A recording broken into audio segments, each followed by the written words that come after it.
Hi and Assalamualaikum everyone. I'm Muhammad Faris bin Salihuddin, and today we students from K07 will present to you about one topic in this book, which is about economic system. So, check it out.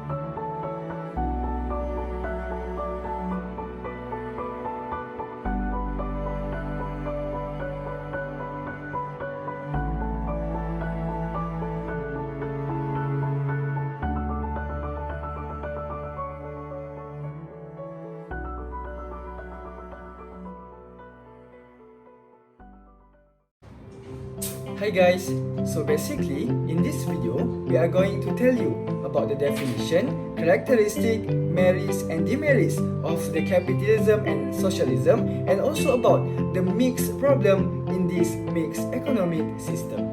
So, for the definition of capitalism, capitalism, also known as free market economic, is an economic system where individuals, which can be the buyer, seller, employee and employers, make all of the main economic decisions at his or her own wish without any government intervention or control, using a price system as the main mechanism of its economic activity.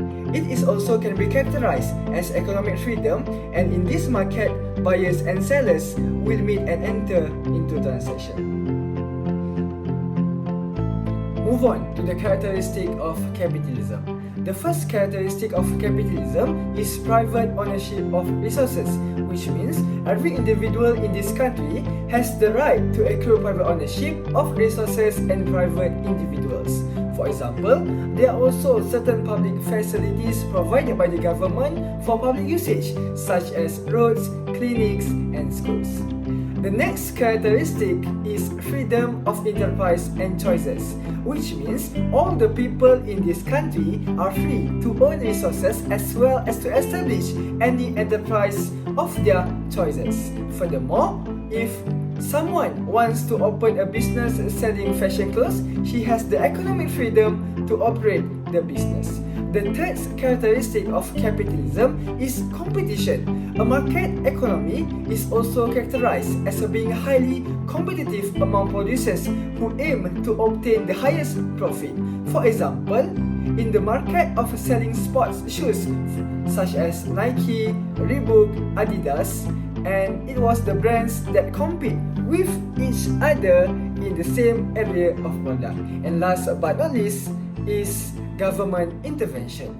In capitalism, there is a very limited government intervention. The country's role is to stabilize the economic conditions of the country. Next, we're going to talk about merits and demerits of capitalism. One of the merits of capitalism is the efficient utilization of resources. Fierce competition in the market creates efficiency in production. The consumer will get a high-quality product with lower costs as production techniques are more efficient. Next, the merit of capitalism is a variety of consumer goods. This is because the independent completes all the basic economics problem, which are what to produce, how to produce, and for whom to produce. Therefore, there are a large variety of services as they know what the consumer want or their tastes and preferences. Next is demerits of capitalism. One of the demerits of capitalism is inequality of distribution of wealth and income. The lack of government intervention in this economic system. The system of private property widens the gap between the poor and the rich. Those who have wealth can obtain resources and start businesses, while the poor get poorer. Next, unnecessary variety and wasteful competition are also demerits of capitalism. Too much competition leads to the unnecessary high cost of production.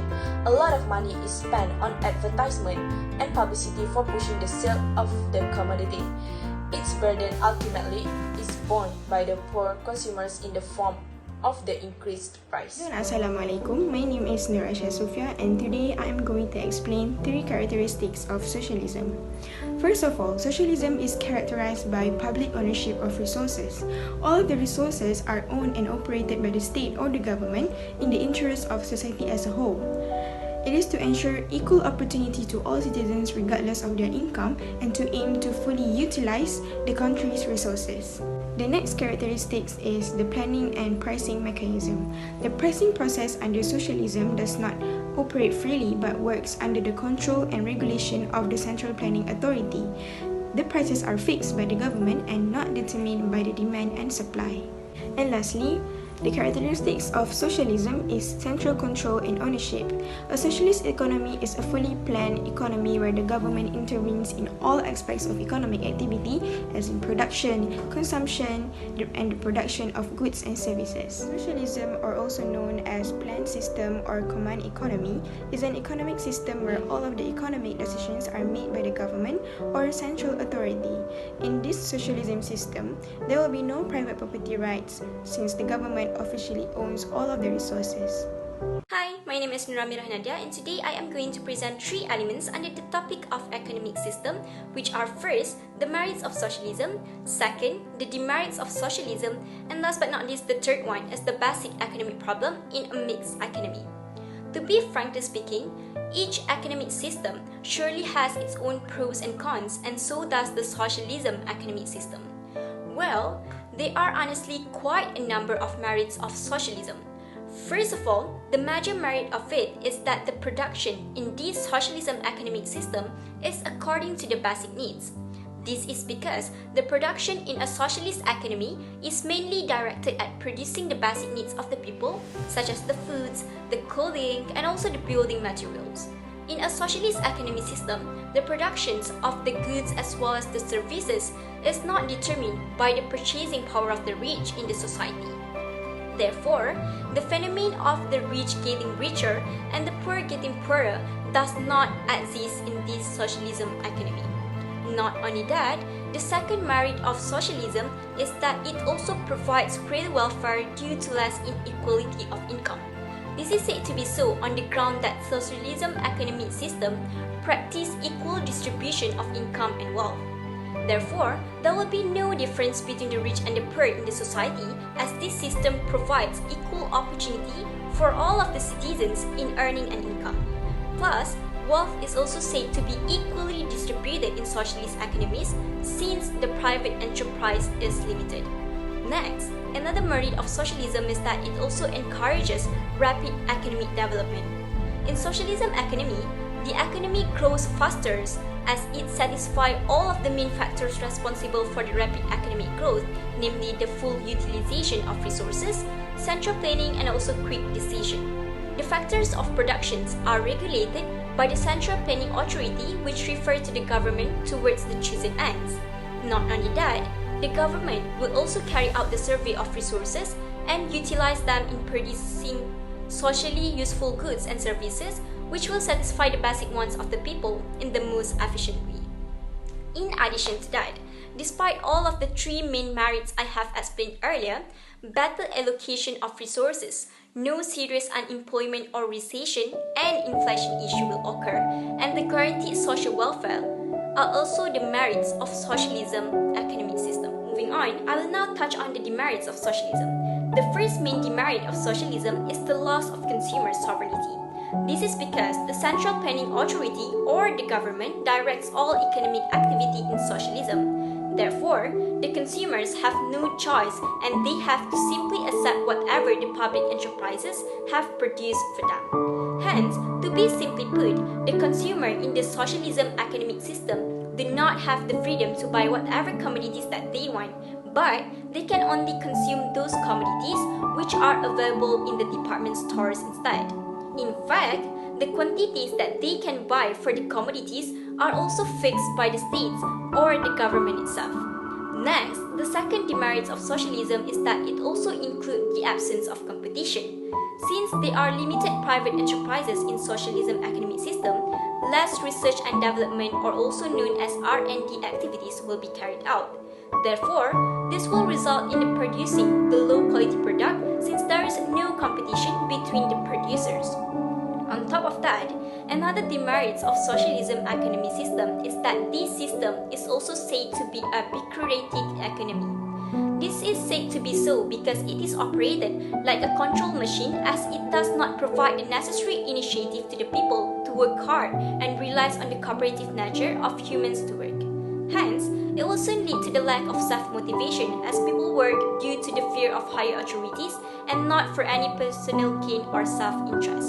To be simply put, it can also be said that it lacks incentive and initiative by the individuals. This is because in socialism, the citizens have no profit motive. Thus, they are not motivated to work harder since the jobs are all provided by the government itself. Last but never least, I will now talk about the basic economic problem in a mixed economic system. Well, there are three basic economic problems in a mixed economic system, which are known as first, the question of what to produce, how to produce, and for whom to produce. The first economic problem in a mixed economic system is the question of what to produce. In the mixed economic system, the question of what to produce is being decided by both of the public as well as the private sectors. The goods produced and the services provided in a mixed economy depend on the ground of consideration of social welfare and also the economic growth. Next, the questions of how to produce is also one of the basic economic problems in a mixed economic system. As a mixed economic system is the economic system that highlights the intervention of both government and also the private sectors. Both the public as well as the private sectors will make the decision to solve this problem of how to produce. In fact, in a mixed economic system, both the public and the private sectors will decide on the techniques of production to be used in the productions of different goods and services. Last but not least, another basic economic problem in a mixed economic system is the questions of for whom to produce. In a mixed economic system, the distribution of goods and services is also decided by the public as well as the private sectors. The price mechanism does not fully function in mixed economics, unlike the capitalism economics. Instead, in many mixed economics, the government intervenes directly through price controls and indirectly through the imposition of indirect taxes and subsidies. Therefore, the question of for whom to produce in a mixed economic system is basically handled by both public and also the private sectors for the benefits of everyone by producing to everyone despite of their social status.